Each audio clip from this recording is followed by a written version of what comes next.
Welcome back to Occasionally Philosophical, the podcast where a father and son, me and you, sit down with microphones and way too many questions about the world. We're not professors, we're not gurus, we're not trying to be professors or gurus. We're just two people overthinking the world out loud. Welcome to the journey. Speaking of microphones, I had to bring mine over in front of me. I forgot about it. Hope everybody's doing well this week. So over the last couple of weeks, we kind of cracked open a door into one of those things, into one of the topics that actually generated the most comments that we've ever had on our 30 odd videos that we've Yeah, posted, which is that whole idea of the manosphere, toxic masculinity, and the whole nine yards. And it started, just to catch people up, it started when you inadvertently brought up a topic that I wasn't prepared for, about some guy that got arrested for drugging his wife and letting other men rape her. And and then that led to last week where we talked a little bit about this manosphere, and more, not so much the manosphere itself, like the actual members and the leading lights of it, characters, yeah. but more like, and along with the theme that we've been trying to develop over the course of this this weird little journey that we're on, the idea that there are these stories that we live in that determine the way that we see the world and what we see and how we interpret it, right? And part of that, for me at least, was codified when I read The Ishmael by Daniel Quinn, right? That idea that there's this mother culture, this civilizational story that surrounds everything, and then we've kind of explored like the derivative stories that come out of that Yeah, guide, particular groups of people and what have you. So I was like, when I anytime I even dip a toe into like what Andrew Tate or somebody like that has to say, it like lands in my brain. I go, how can anyone even how does this seed even like form roots in soil? yeah, Right? Because it just doesn't, it can't find any purchase in my brain. There's no place for it to get roots. So I'm like, all right, so what the hell's going on with that, right? And I started thinking about, all right, now I'm going to be 70 this year, right? And one of the things that I think about as I get older, I've gotten old, right? Now that I'm old, I'm like, um, I think a lot about the era that I grew up in and what I was surrounded by. And we've been talking about this. I told you about that book, Life After God, where there's that line in the book where he writes that on the TV, there were pictures of some shopping center that got destroyed by Hurricane Andrew, and there were a couple of tall, elegant birds standing in the wreckage, except to them, it wasn't wreckage. It was just the world. right. And I've used that. I don't know if we've talked about it on the podcast, but we've Feel talked like we about it have, but on in yeah, the idea that, when you're brought into the world, when you're a kid, the world just is. It's just the world. Whatever yeah, it is, to your parents, that's a world that's falling apart. To your grandparents, that's the wreckage of the world that they knew. Right. And so right now, being old, being the grandfather now, right? yeah, It's like, yeah, I'm standing in the wreckage of the world that I knew. Right? The right. world, like when I grew up, if you go back to the 1960s and that, like the music, you think of the music that was playing, it was all the Age of Aquarius, the love, and everything was Yeah, growing. We're gonna hug each other and make love, yeah, not war, yeah, and all that kind of stuff, and all of that was going on, and TV shows, and then I got to thinking that even television, the way that television itself was structured underwrote the story, right? right, yeah, What's the traditional American story, right? Man and woman gets married, white man and woman gets married, yeah, right? They have a couple of kids, dad goes off to work, mom stays home, takes care of the house, makes sure has cookies when the kids come home from school, and is a neighborhood mom, and everything's lovely, right? yeah, And then you think, well, how was TV structured when I grew up? Well, in the morning, there was the news and traffic and weather. So dad's going off to work, he's gotta catch up on what's going on in the world. Yeah, After, the commuting, after that morning, right, then you had, like, the morning talk shows and game shows right, for so the kids went mom. off to school, right? Yeah, And then mom, while she's cleaning and that, she can listen to the talk shows or the game shows. And then in the afternoon, the early afternoon, were the women's talk shows, right? And then in the mid-afternoon, about the time when kids came home, it was like children's programming, cartoon, yeah, or yeah, cartoons and what have you. And then around the dinner hour, when dad's coming home from work, the evening news, and then from, like, 7 to 9 o'clock was family programming, variety shows, entertainment, situation comedies, yada, yada, yada. 9 o'clock to 10 or 11 were movies and the adult dramas, right? yeah. Kids go to bed, now we have something a little bit more cerebral for the adults, and then 11 o'clock, you got the recap of the The day's news, news. yeah, 11:30, either Tonight Show or The Late Show, whatever, whoever your favorite was, Johnny Carson or the other guy, and then after that, there was another cerebral show, William F. Buckley or Tom Snyder with The Tomorrow Show, and then, Star Spangled Banner, go to bed. right, yeah, this Right? You know, yeah, there's nothing. And maybe there would, like, one UHF station or whatever that would show old movies, yeah, so you had that going on.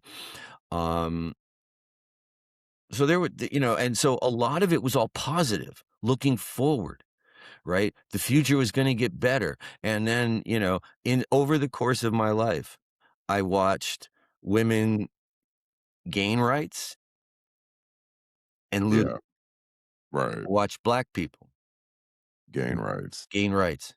And just last week, they loo lost, yeah, right? I watched LGBT people gain rights, and now they're being stripped back. yeah, And now, as an old man, I realized yesterday morning in one of those crying bouts that I was having, that the soundtrack of my life, the musicians that basically were the soundtrack of my life, the 2 main bands that I listened to from the time I was 17 until now, the yeah, Allman Brothers Band and the Grateful Dead. Other than the drummers, they're all dead. yeah. And in my head, when I close my eyes and I listen to that music, I still see young men.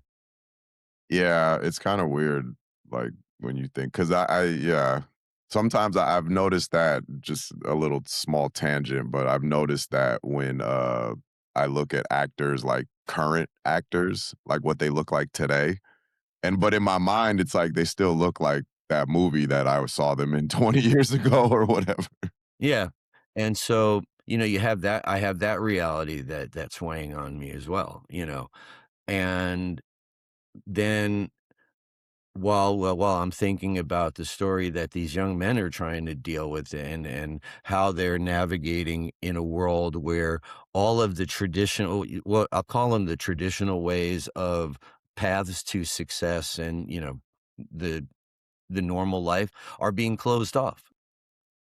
Right, I mean, that's one of the things, like, for example, when I was growing up, it was go to college, get a degree, and you'll get a good paying job, and which was true for a long time. But then the the problem is right around the time when I got into college was around the time when the prices started skyrocketing, Yeah, you know, right. And then early you two can yeah, because like you said, I mean, Cal State's used to be $1,000 per semester, which is very Cal affordable. State used to be free if Well, it you used were to a be resident free. of California. Yeah, and then it was 1,000, which was still like, okay, you Reasonable, can I mean, manage it. it's not undoable, you're not taking out massive loans to go to the state university. Right.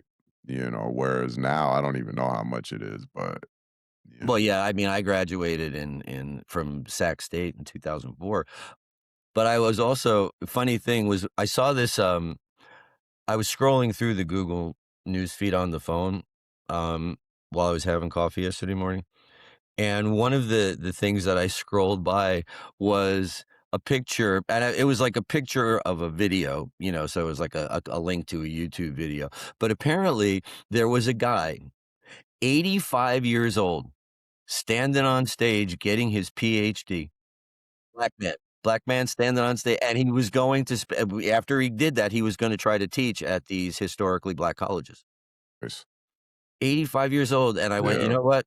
it's never too late. I can do that." Yeah. I don't know if I can pull it off. I mean, I've got other situations. I've got a crisis I'm dealing with, but Yeah, but well, yeah, but I brought up the college thing, like you said, the traditional ways to be successful, and then but those ways are you're not necessarily guaranteed to get a job anymore or even in your field, right? Like you might get a job. I mean, I was working at Old Navy.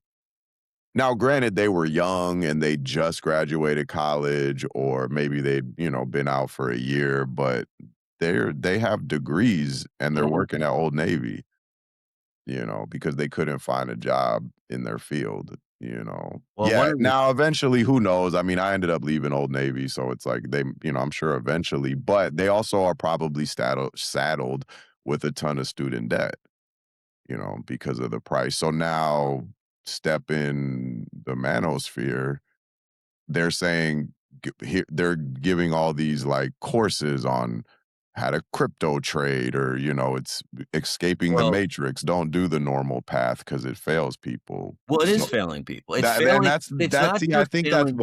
that's why it kind of latches. Like I know you said it doesn't land in your brain, but I feel like that's part of why, like with younger people, it's Well, landing in. yeah, this is what Yeah. I'm trying to get at. Right. Yeah. Yeah. I was talking about the world, like the information ecosystem that I grew up in, just the Yeah. ambient environment, Right. right? The ambient environment that I grew up in.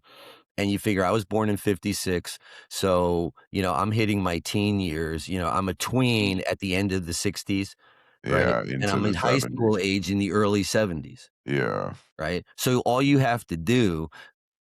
anybody has to do is just look at the information ambiance of the time. Listen to the music, look at the popular music of the time, look at the song titles, read some of the lyrics, what people were saying, right? It was anti-war. Yeah. Now it's let's go kill some people, right? Right. Every day, that idiot president of ours is he's going to wipe around off the face of the earth. I'm just going to kill like several million people. I don't care. Like, Yeah. and everybody's, yay, like, get the hell out of here. Well, but that's Right. the But thing, now, like, and it's funny because history repeats itself. Because during that time was what, the Korean War and the Vietnam well, War. it was like, the Korean War was over, right? Vietnam and all of the the lies, the Gulf of Tonkin, blah blah blah. Now, but it was the protests against the Vietnam War that were happening at the same time. I mean, like Kent State, when the National Yeah. Guard opened fire on the student protesters and 4 students were killed. For years, I mean, for about 4 or 5 years, I had a T-shirt. I wore the Kent State T-shirt in solidarity, Oh, okay. with those students. Yeah, Yeah. I'm just a young man, but, that was it's sort of like, after the shooting at Virginia Tech, when that Yeah, I remember that one. when that kid opened up and he It was killed like 30 2000 something people. Yeah, but 2008 or yeah. yeah, he killed like 30 some students at Virginia Tech, and then suddenly you just saw all these bumper stickers and everything with people showing solidarity for, that particular horrible act. Yeah. So it was that kind of a thing for me. But, going back into this world that young people are growing up in. It's not just men, right? Because these young men are having trouble in their relationships with women because of their employment and what am I supposed to be? Yeah. Right? But what kind of a world are they growing up in? Right? And that was the thing that, okay, when I read like anything coming out of that corner, right? That toxic, what's referred to as toxic masculinity, all right? I'm not even going to say that that's a thing at this particular point. Right. It's just that it's referred to as that, and so it comes out of there. And then I read that to try to understand it, and I'm like I said, it can't get any purchase. It lands in my head. I go, this is just wrong. It's just wrong. It's just wrong. It's just wrong. And then I'm like, well, why do I think that way? Versus what these because like, Andrew Tate is under 40, Yeah, I right? He's not even your age. think so. No, he's like 38 years, 39, something like that, late 30s, right? So, what world did he grow up in, right? So he was born, what, 90, 88, something like that, you know? And so late 80s, what world did he grow up in? All right. 1986. All right, so he was born in 86. All right. So now what world did he grow up in? By the time that his, like he was extending beyond, playing with blocks and Tonka toys or whatever, when he was actually starting to absorb the world, Yeah, what was coming into his head? And by the time he got to be a teenager, when and every teenager looks at the adults around them and says, "You guys are all idiots." Right? It happened to me when I was a teenager. It probably happened to you, yeah. right? You look around at all the adults and you looked at myself included and probably said, "Man, dad has no idea what's going on out here." Right, Right? because you get to a point, like, I think, like, it's almost a rite of passage, but because as a teenager, it's like you're old enough and your brain, I think, is developed enough to understand a lot of stuff, but And to recognize the disconnect between what the adults are telling you and what the world is actually like when you go out. right, but then what ends up bringing you back down to earth as you get older, I think, is your just experience starts, tempering Well, that. yeah, because you start to see that when you're 16 and you're rejecting what the adults are telling you, you're only looking at your view of the world. By the time you get to be 35, hopefully you're able to say, "Oh yeah, when I was 16 and I was rejecting what the adults were saying, I was looking through a keyhole. They were actually telling me what I needed to know." Yeah, Right? But I was arrogant or whatever. Full. viewpoint my wasn't wide enough yet, I Yeah, my guess. viewpoint wasn't wide enough, and that's one of the things that, age gives you. It allows you to widen your perspective a little bit. But I was thinking about that, and so I went into one of my closets, right, where I keep magazines and things that I was subscribing to try to kinda understand things, right? And so I found this is the, July, August 2010 issue of The Atlantic, The End of Men.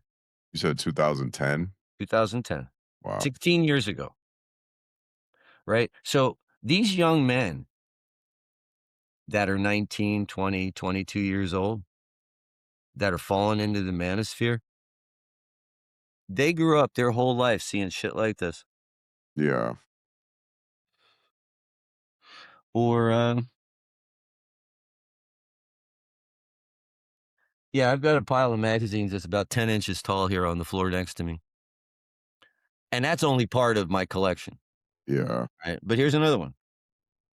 You grew up, and this is the September, October 2014 issue of Foreign Affairs. Now you're walking through Barnes& and Noble shopping with your family, you're in the grocery store, there's the magazine rack, that's what you're seeing. Well, yeah, and You it's can funny. read. You Yeah, can and read, and so you're seeing you may not be picking those magazines up and reading them yourself, but yeah. those titles are But the influencing you. Yeah, and it's funny because the people that are writing those are probably, like, my age because I grew up in an America that yeah, when I was young, it was all told I was great, and then, like we've talked about before, like, at a certain point, you become an adult and you realize, eh, like we said, capitalism starts whooping your ass, and you're like, "Wait a minute. I don't know if this is all that great." Yeah. Well, if you're not a possessor of capital, yeah, capitalism's kicking your ass, right? Yeah. If you have some, you know, and you play your cards right, you win.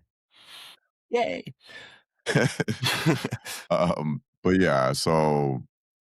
But yeah, you're being told that you're growing up looking at this stuff. So now when because you're not old enough, back to the kind of like the teenager part, like seeing something like that, the end of men, I don't know what the article says. I haven't read it, but I'm sure it's some nuanced point in there, and the headline is just like, you know, but when you're just looking at the headline, to your point, oh, men is over, whatever it is. Now you have this, you're 13, 14 years old, and you have this guy like Andrew Tate saying, no, you got to take it back and blah, blah, whatever, you Yeah. got to get strong, forget college, go, whatever, invest your money, start a business, whatever it is, get out of the matrix and you'll be successful.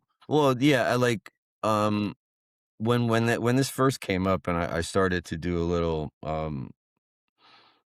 a side project, on, like, the red pill, and I realized that there were several different versions, Yeah. of that. Like, depending on which group, which tube in the internet you fall down, you might get a different version of what it means to be red pilled, right? And I kind of once I realized that there were several different versions, I realized that as far as, like, anything that I have a passion for of digging into, that's not one of them, Well, right? and yeah. It's just there's too many other things that are of greater importance that are personally significant to me, right? Than to get into the nuances of how this idea of waking up to a system of control can turn into multiple different things. And generally speaking, Mark, what I observe is that you just trade one story for another. You trade one lie for one that's more comfortable for you. Right. So, oh, well, the system, whether you want to blame it on, capitalism, let's just say it's capitalism, right? Yeah. Capitalism's the big bogeyman. And I've taken my particular red pill and I've washed it down with a whiskey or a bourbon or a beer. And now I'm awake. I'm awake to the man. I'm awake to the systems of control while you're just being controlled by somebody else. Right. Right, because now you get into the algorithms and, our lack of critical thinking skills as we're being led around by the nose because the algorithm feeds us something else to hook our emotions and we're running off, right? And like I said, you have the young men being told a bunch of stuff on one side, and then you have young women over on the other side being told a bunch of stuff, right? And what they're being told is forming their expectations about the way that boys are supposed to behave towards them. And boys are being told a bunch of stuff that's telling them how girls are supposed to behave around and towards them. And these two stories are conflicting with each other, right? Now, if you happen to be fortunate, so in other words, if you're a young man and you're involved in a Christian church of some thing, and there are young women that are part of that church that are immersed in that worldview and things, and you're trying to talk to those girls, well, you're still gonna trip over yourself and you're still gonna embarrass yourself and stuff like that, but you're not reaching into a group of people who are going to reject the fact that you're not going on to college, right? Yeah. That maybe in that Christian view, it's like, "Oh, no, postmodernism, evil, bad, anti-Satan, in the universe." Right. Whatever it is, right? A lot of their worldview is influenced by the Christianity, so you're gonna have a lot in common You're right off. just you're gonna be dealing with the same expectations about the other, right? Right. Because as a man in that group, certain opinions and expectations of how women are supposed to behave are part of that social structure. Okay. So as long as those women are behaving in accord with those things in that social structure, then you kind of know how to behave, Yeah. right? Now, but when you get out of that, right? If you're the kid that's been listening to whatever and you're going, yeah, you know what? College doesn't really seem to work it because I don't want to be $300,000 in debt 4 years from now with my job prospects being Starbucks, Right. or something, or retail, right? Because AI is coming and stealing everything that I'm preparing myself for. Yeah. And at the speed, and this is one of the other things that they're trying to deal with, right? Because every day right? It's like, "Oh, AI's taking these jobs. AI's gonna do this. AI's gonna do that," right? At what point I mean, there like, every day I'm seeing demo videos of these robots that you can push, and they'll fall and get right back up, Oh, really?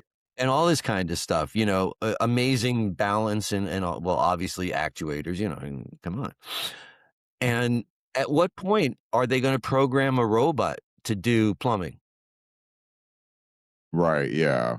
Right? And I'm not talking about, like, the specialized, like yeah, sure, there'll still be work for those guys that can get in, to small spaces and do things like that, but how much of that basic construction, plumbing kind of work, just putting pipes down and, will be done by robots at some point? Well, yeah, like, or you just were actually, I thought of that the movie I, Robot with Will Smith. How like the robots in that world basically did a lot of stuff. They were the trash men. They were, they would run errands for it. Like they did a lot of stuff because they were basically like humanoid. They were humanoid robots, and if you have a humanoid robot that can move like a human and get into all the spaces that a human can do. I mean, you remember the scene in the movie when Will Smith goes to see his grandma, right? Yeah. And he's eating that pie or whatever, and then the robot comes out, and then all of a sudden he's like, "Oh, I don't like this pie anymore." Right. You Yeah. know? Because it was made by a My robot, robot. Right. the robot prejudice and all that crap, Yeah. Yeah. you know? But how much but I don't know if, like, where that's going, robotics and all that kind of stuff. Nobody knows where, I mean, there's Yeah. projections of it, but if I was 15 right now, trying to figure out what I was gonna do with my life, yeah, what kind of career am I gonna pick? Right. Yeah. What if theoretically what the adults are saying, the AI is the future, this stuff is gonna replace this job and this job. Now I'm 15 thinking, okay, in 3 years, I'm gonna be an adult. And if I'm not, if college is $300,000 or whatever, I mean, you could probably go for 100,000, 80,000, but whatever. Anyways, um, the point is that college is expensive, so I'm not gonna go because I can't afford it, and I don't want to be strapped with student debt. Yeah, what am I gonna do? What am I? There's what jobs are gonna be available. Well, You and know, then it gets into, this whole I now you get into the structure of the society, right? Well, we've structured a society where, you know, everything that you need requires money, right? right? And the only way to get money is to have a job.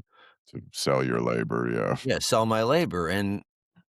But how if you're going to make all of the jobs that were created and you're going to give them all to machines, whether they're actual robots or they're the artificial intelligent agents that, yeah. I mean, some jobs would require actual robots because they need physical, but some well, yeah, I jobs, mean, like, yeah, the company that I got laid off from, one of their I don't know what it is now, but they turned one of the manufacturing lines totally automatic, that no people anymore. yeah.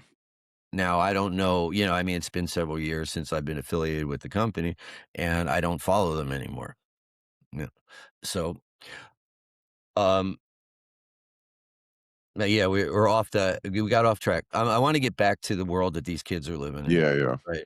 Because you're part of this thing, like, in that documentary, the one clip from that documentary that I saw that we touched on a little bit last week was the one young man whose brother had committed suicide. And then on camera, like, the interviewer is asking him about depression, and he says, "I don't believe that depression exists," with a brother who committed suicide. Well, I'm sorry, if what else would cause someone, to kill themselves, right? Is this a rational choice? I'm not sure.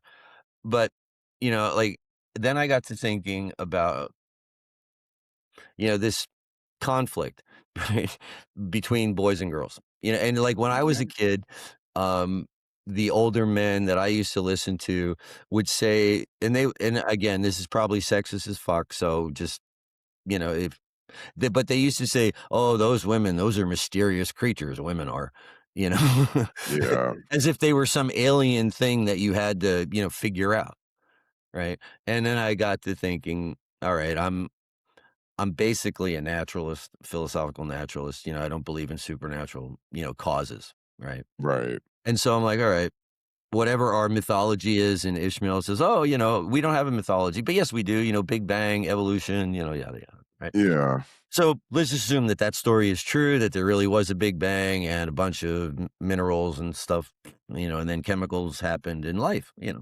But when you look at the whole thing and you say, well, all of life on Earth, and we have this taxonomic, you know, uh, division, and we have this class of beings that are known as humans, right? That's, just human beings. Well, Yeah. human beings will all have something in common, right? And it that those things that make a human being are what separate them from any other kind of thing that there are in the world, right? Right. And then within that category of human beings, you go one level down. Now you got male and female, right? That stop there, right? All human beings. Yeah, I've been in therapy, in and out of therapy for most of my adult life, as you know, and every time you go to therapy, you get handed one of these things, Yeah. right? Wheel of emotions. Well, no, I wouldn't say every time you go to therapy, but every time I went to therapy, because emotional regulation was always the issue for me, as you know, temper. Yeah. You know, uh, so it moves from the simple, right, like just like anger or happy or something, Sad. but Yeah. then it'll get a little bit more subtle As and you go outside the more wheel. subtle even. But all of these are named emotional responses that all human beings have. Right. All human beings. So male human beings have all these emotions. Female human beings have all these emotions in different, percentages in that. But they're all valid responses of this particular biological organism. Right. Now, beyond that is where we get into trouble, the culture wars, because you go from male, which is a biological category, to masculine, which is a social category. Female, biological category; feminine, social category, right? And everyone's arguing over what the proper way to be masculine is. Right. And then, you know, once I unplug from the internet and I'm not being bombarded like with new, Yeah. to keep up. What the hell's going on? Well, I remembered that I read this book when I was in college. Okay. Social Construction of What by Ian Hacking. Right? And what Ian Hacking, Canadian philosopher, what he does in this book is he goes through and he both he shows like how many things are actually said to be socially constructed, and then he kind of deconstructs what it actually means. For something to be a social construction, how it's used both positively and how it's used um, to foreclose discussion that needs to be taken, Yeah. kind of thing. So, there's that going on. Just who gets to define what it means to be a man? Who defines what it means to be a woman? Right. Yeah. Like I said, I forget exactly when, like the modern women's liberation thing kind of happened, but early 70s. Right. And I was all for it. you know, Right. and remained, pretty much a supporter of, a broadly feminist agenda for, my entire life. Um, because I see women as human beings. Yeah. Mm, in various ways. I mean, I've had my issues, as far as objectifying them and things like that because of the world that I live in. The way that The that stories, yeah. they lean on you, right? And Yeah. then you have to work really, really hard to not to just not fall into that, right? To Yeah. just not accept to just not get swept along by that particular current Yeah. of attitudes. Have I been 100% successful? Oh, hell no. I'm not that arrogant, you know? Right. And one of the reasons why you were around 11 or 12 when I stopped dating, right? And that was mainly because all the women that I had picked in between, your my marriage to your mom and that decision were not working out well. And I was like, "Doug, you are not seeing what you need to see. You're seeing something wrong, right? You're picking the wrong qualities in these women, right? Like the things that are attracting you to them are not the things that make staying with them, Yeah. viable." And until I figured that out, I stopped dating. And then you got to be a little bit older, and I was thinking about dating again, and you looked at me and said, "I really wish you wouldn't." Remember? And then Gary started rolling around on the floor laughing, couldn't believe you said it. You you were sit we were sit and we were on Trevino Way, you and Gary were playing, Mario Kart, I think, on the N64, and, and I said that because there was a woman that I had met that I was thinking about asking out, and I just said, "I'm thinking about dating again," and without even turning around, you go, "I really wish you wouldn't," and Yeah. then Gary was sitting there, and he, like, rolled on the ground laughing, because "You didn't just say that," and you just looked at him and goes, "Well, I don't." Right. Like, I don't want him to date anyone, Yeah. Um, so but that aside, right, what I what I'm hoping, at least to kinda crack something open to say that we're not I don't want to close the door to anybody who's young, who's, like, trying to figure this shit out, right? But jumping into the past, the way things used to be, isn't the way forward. Yeah, it's we just you're not gonna get there by trying to go back to some quote unquote traditional relationship. That's a part of a system that's cracked. well, and it's also like I would also argue that that's the system that made it the way it is now. So why would you want to go back to that? Well, yeah, but see, it's part of you can well, we've talked about nostalgia a little bit. In fact, it was not that long ago.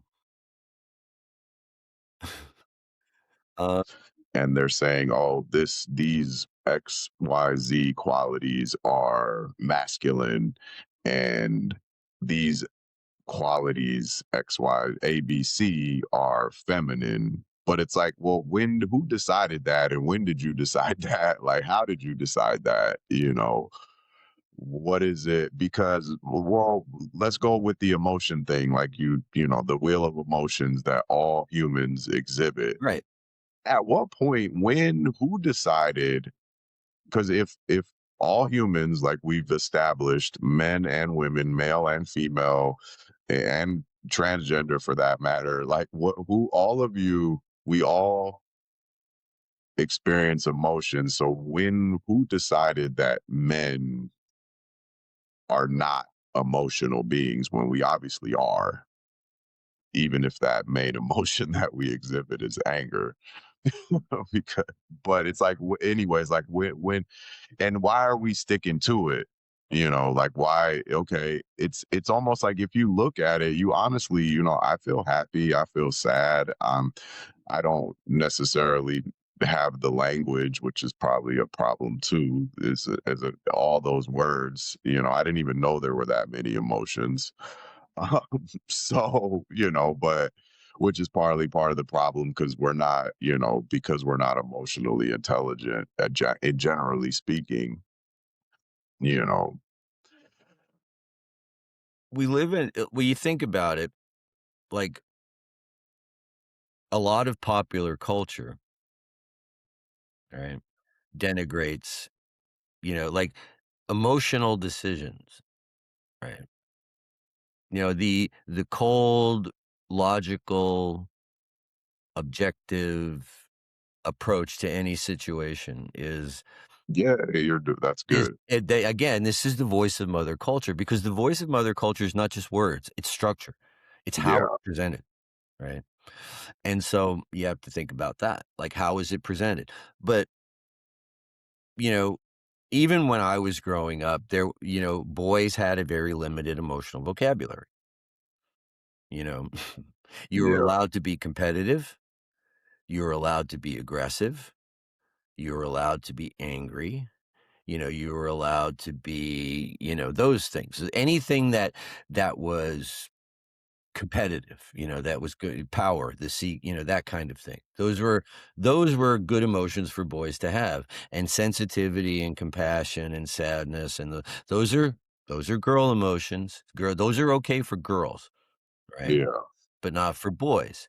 And if a boy, and I got picked on a lot because I was the littlest kid in the class, the youngest and the littlest and the smartest.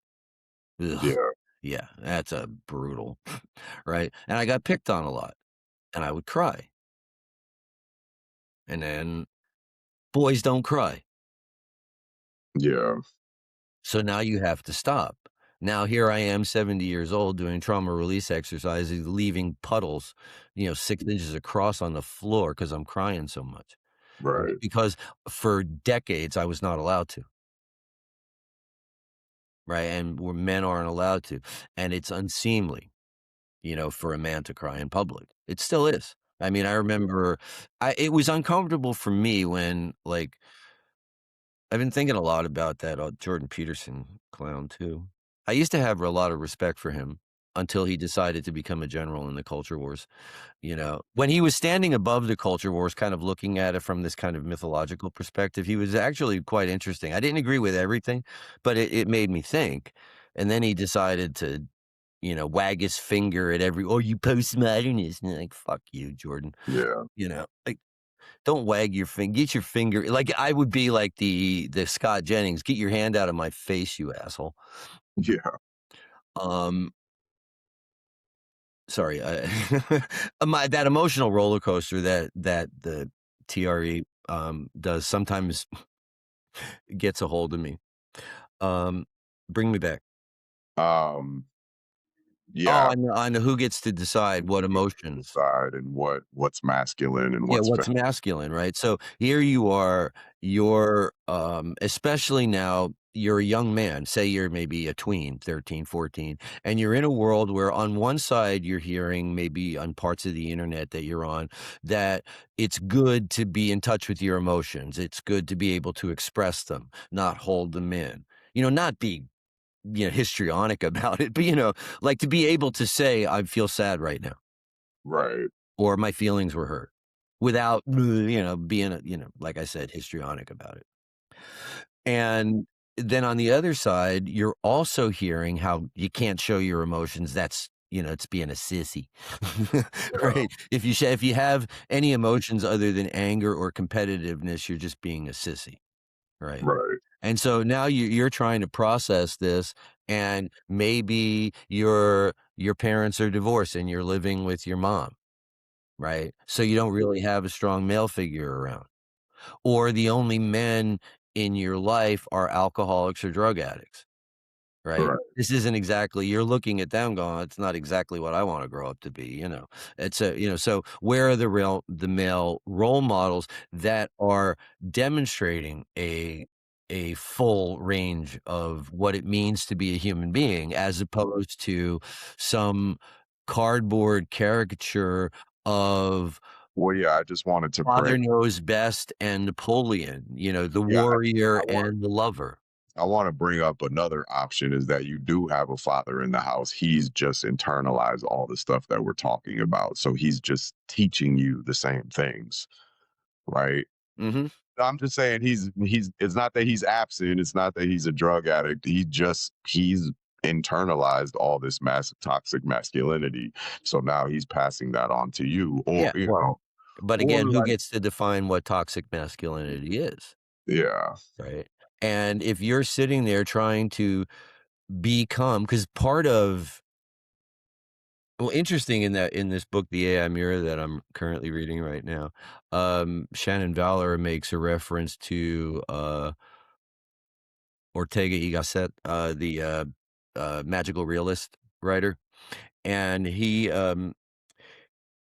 I think he's a magical realist. I don't know, maybe.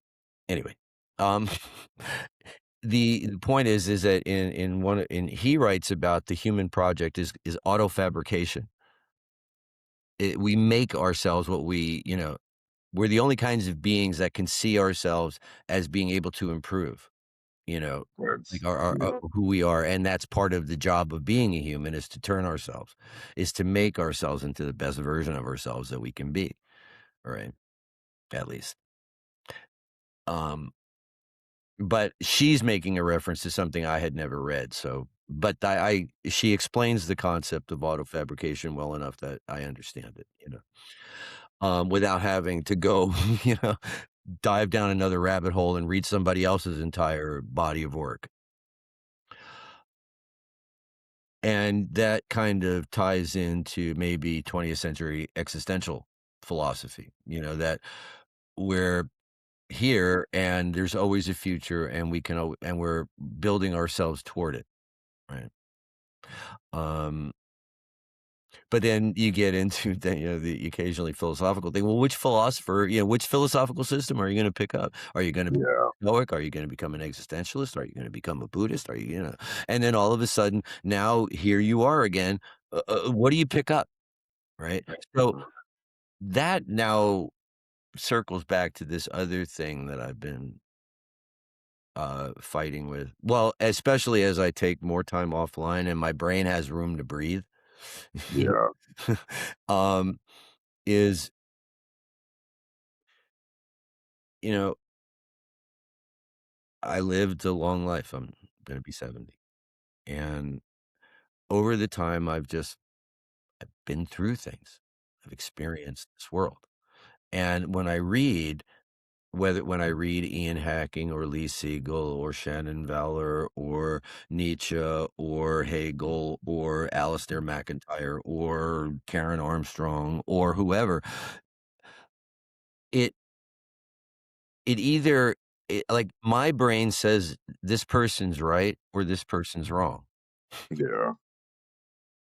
right? And to the people that I go, "Well, this person's right," or they're on to something, or they're at least looking at the whole picture in the quote, unquote, "right way," that's because it agrees with me, Right. right? I'm not taking my brain and trying to hammer it into someone else's frame, Yeah.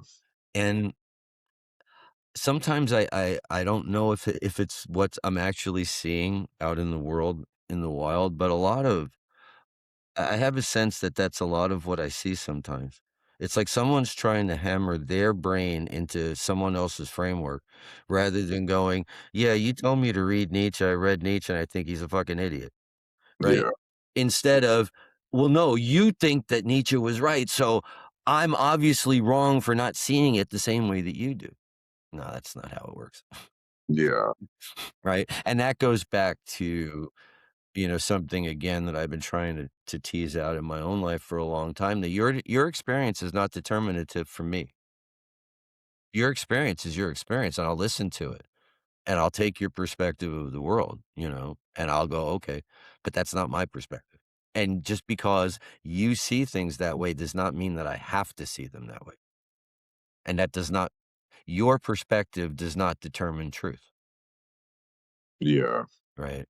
Truth, if there is such a thing, right, is going to be a joint project. We're gonna arrive at the truth because we're all gonna be looking at something and saying, "Yeah, that's what's there, and that's how Yeah. it got there." Right? And Yeah. that's why it needs to stay there or why it needs to go. But this idea that, you've lived 45 years, and so if I threw a book at you and said, "Here, Mark, I think this explains a lot," and you read it and you go, "Yeah, Dad, interesting, but no, doesn't track with my experience," then that's you. Right. You engaged with it, We talked about it, and then you were able to educate me as to why that doesn't work for you. Right. But we have this goes and then, it circles back around to the substrate of our entire conversation over these, however many episodes we've done, Right. is the one right way to live.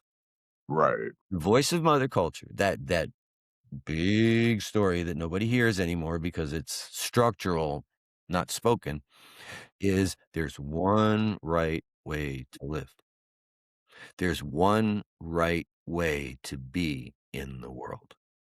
There's one right way for a man to be. There's one right way for a woman to be. There are all these other ways to be, but there's only one That's right that's quote way. unquote right. Yeah. And everybody and their sister is gonna grab a microphone and their cell phone, and they're gonna sit in their car, and they're gonna tell you exactly what you need to think about whatever pissed me off 5 minutes ago. And 20 minutes later, I'll be scrolling through TikTok and I'll see something else that'll piss me off and I'll make another video. Right. And this is the world that these young people are living in, right? Because they're online all the time. Now, I don't know if they are, right? I'm starting to see um, some commentary in the peripheral of where my main area of interest is right now about young people um, rejecting technology, going back to flip phones, getting rid of their smartphones, um, because they just, they realize that all that scrolling is not doing them any good, you know. But again, it's something that is worth looking into because if those kind of groups are available, if there are actually like teenagers and really like the young rejecting all this shit that us old folks have been, like, jamming down their throat, right? Then that could be a sign of hope, right? Yeah. That, the boomers with all of our, money and everything, we built this world of technology, "Oh my god, we're gonna make the world great." And then, our kids and grandkids are starting to go, "Yeah, you know what? Not such a great idea, Gramps." Yeah. And that might be like the crack that we can start, getting people back into a room, talking to each other face to face rather than mediated through a screen of some kind, which tends to flatten everything. Yeah. I Like know. Yeah, no, I was just it reminds me of my job. It's like now, the longer I've been doing this sales thing, auto sales, it's like when I first started, yeah, people did online inquiries and all that stuff, but ultimately, like, they would come to the dealership at some point, mhm. right? And spend some time with me. And then I could really, like, talk face to face. Let's really hash out what car you need. Is this car going to work? Blah, blah, blah. How much, what are you going to pay for? How are you going to pay for it? All that stuff was much easier to hash out. But now, the more and more technology that's online in Carvana and a lot of these services that they're offering now, it's like my job is becoming more and more like I'm just emailing people back and forth, email, trying to sell a car. And then the only time I meet them is like the day they come pick up the car, you know? And it's like, yeah, I mean, we still got through it, but in a lot of ways, it's like people think that it saves time by doing because you're at home or work or wherever you're at. But it's like the truth of the matter is we could hash this out in like an hour. We could figure everything out in a 1 hour conversation and then another couple hours just to finish the paperwork and stuff versus we're emailing for days and weeks at Well, yeah, sometimes. I mean, that's part of it, but what do you lose in that process? What I've noticed is there's a lot more confusion. Yeah, like, I lose the clarity, really, I guess is the simple answer is I lose clarity because it's like but we're sacrificing something else, Mark. We're sacrificing being in the same room with or another just human, interaction, yeah, just right? And it's like social we're animals. on this we're talking to each other, we're on this screen, right? Yeah, And one of the things that came up during COVID with all the Zoom meetings and everything else was what the camera does as far as, like, flattening us. We're not yeah, three-dimensional. right. We're looking at two-dimensional representations of each other on a screen, and a lot of body language and micro expressions and things like that get smoothed out or whatever because of video compression to go through the internet and all this kind of stuff. So there's something that's lost in That yeah, in that regard. And again, what's lost?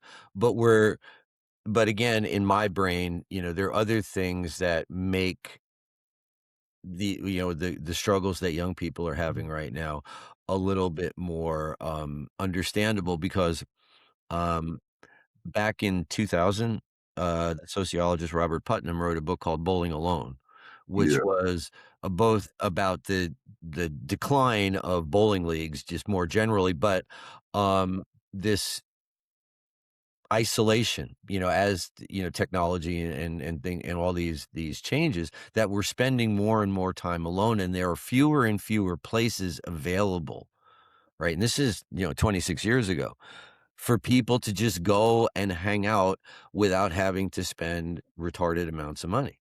yeah, Like when I was a teenager, I used to be able to go to the bowling alley, hang out for a few hours, and bowl games for 50 cents a line, right? yeah, And the guy that works at the local gas station convenience store here, um, that's a second job for him. He's an electrician during the day, and then he works the graveyard shift at night because he's got a wife and kids.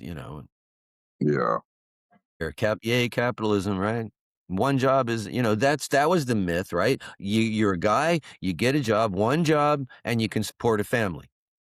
Now, 2 jobs isn't enough to support a family. Why? Because this we were talking about bowling, and the guy told me that he had 2 kids. He went by just him and his 2 kids. They went to the bowling alley and bowled 2 games. yeah, Cost him $140. yeah. $140 to go bowling? Get the hell out of here.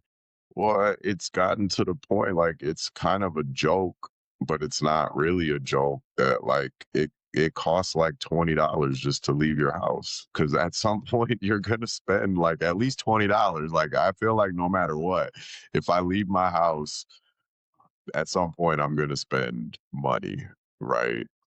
And even if I'm not counting the actual money, if I get in my car and I drive. Yeah, we were talking before we turned the microphones on that in the last week here in New Jersey, the price of gas has gone up 80 cents a gallon. Right. Yeah, I get it. It's summer, about to be summertime, and usually the gas goes up a little bit, but not like that. Oh, yeah, no, it usually goes up like 20 cents a gallon or Yeah, whatever, for the summer, 25 cents a gallon. But no, it was 3.89 um last Wednesday, yeah, and yesterday I thought I was gonna be able to sit on the beach. That pissed me off. Well, it's one of those things that made me mad because it was like 85 degrees. I was sitting out on the front porch. yeah, I'm like, "Yeah, it is too nice. I'm gonna drive to the beach." So I right. drove down to when I got to the beach and I parked my car, it already said it was 69 degrees, and I got out of the car and I walked up to the rocks, and the wind was blowing at like 30 miles an hour. I was cold. No, I'm like, "Oh, this is the" you know, I stayed as long as I could, but it was just I even had a sweatshirt on with the hood up, and the yeah, wind was just because the wind was blowing so hard, it was just getting through every little crack, and I'm like, no, this sucks." But I'm looking for and, I can only get onto the beach, with my car for another 3 weeks before they start charging, so I wanna get a few days just sitting there, uh, yeah, before I have to start riding my bike. Mm. yeah. I'm wickedly out of shape, and I wanna start doing that 30-mile bike ride. Yeah, I started going to the gym. Did you? Yeah, Good for you. Yeah, well, now that I'm, like, back in sh like, short sleeves, I realize that even, like, all my muscle tone is gone because I haven't been doing anything, so even, like, my forearms are starting to look flabby. I'm like, "Oh, come on, Doug." This is yeah. yeah, I Well, mean, obviously, I told you when I was in my 30s that my intention was to grow old gracefully. yeah, I was not gonna, pretend that I was still in my 40s or whatever, I'll do what I can, but I'm not gonna waste away either. So when did you start going to the gym? Oh, okay, so you just started. yeah. Well, because I think last week, I well last week I signed up for the gym after we were done recording. I went to the gym and signed up. Um, and I took DJ to play basketball. Um, and then yeah, I didn't go right away. But then Monday I was like, I'm paying this gym membership. I should start going. That's the And thing. then Well, the biggest obstacle to getting to the gym is your front door. Everybody says that. yeah, Or in your case, the back door, whatever, it's just yeah. But anyways, that's been the episode. Welcome or thank you for joining us. Episode 38 of Occasionally Philosophical. We don't know if we answered anything today, but hopefully we at least gave you something to think about. well, Maybe talk I with. as far as answers, Mark, I wanna say this, you know, I I'm looking myself, but I think that there are multiple things, multiple ways to arrive at something that enables you and me and anybody that we're talking to maintain some level of, equilibrium, because we're not gonna get anywhere if we're just yelling at each other, Right.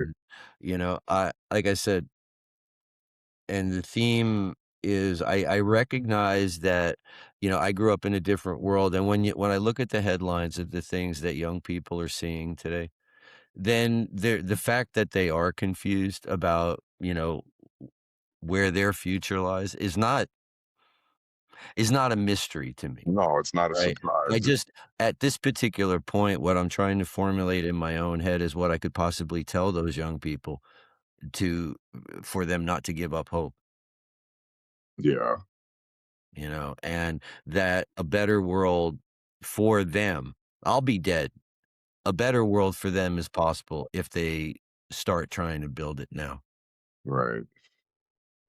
Click like, Yeah. Like, subscribe. subscribe, check out our Patreon if you're still here this long. Listen Yeah, to you can buy us a cup of coffee. us on all the other if you don't want to necessarily watch the video on YouTube, we are streaming on Spotify and Apple, iTunes, whatever, all that stuff too. But yeah, um, I We also have appreciate you hanging out with us. I also have a Redbubble shop. So if you want to, buy some t-shirts or stickers or whatever, go check out some of my designs. What are they listed at under over there on Redbubble? You gotta make sure that they go to the right place, dude. Well, the link is in the description. Oh, it So is? Oh, okay. yeah, Link but if in the you want to description. search it, it's hella dope orca, which long story I won't go into. That's my gamer tag. So whatever. It's also my brand for my Redbubble store. So Fair enough. anyways, thanks again. We'll see you next time.